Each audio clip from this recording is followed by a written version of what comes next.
Leo nimeona nikuletee ratiba ya kalenda ya miula ya masomo kwa shule za awali, msingi na sekondari kwa mwaka 2026 kama ifuatavyo.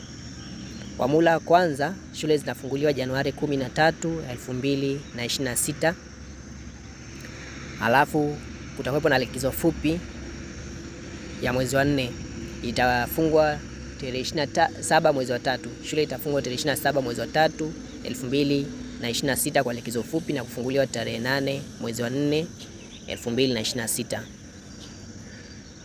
Baada ya hapo shule zitafungwa kwa ajili ya mapumziko ya mula na kuanza mula wa pili. Zitafungwa tarehe 5 mwezi wa 6, 2026 na kufanya idadi ya siku za masomo kwa 96 kwa mula wa kwanza.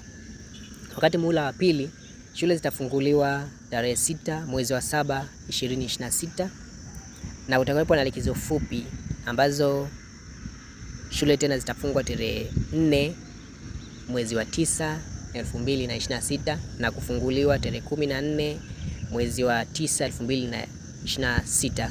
Hapa manake ni likizo ya siku 10 tu. Sasa muhula wa pili shule zitakuja kufungwa Disemba mwezi wa 12 tarehe 4 mwaka 2026 kwa ajili ya likizo ndefu. Na hii itafanya jumla ya siku za masomo kuwa 98 kwa muhula wa pili.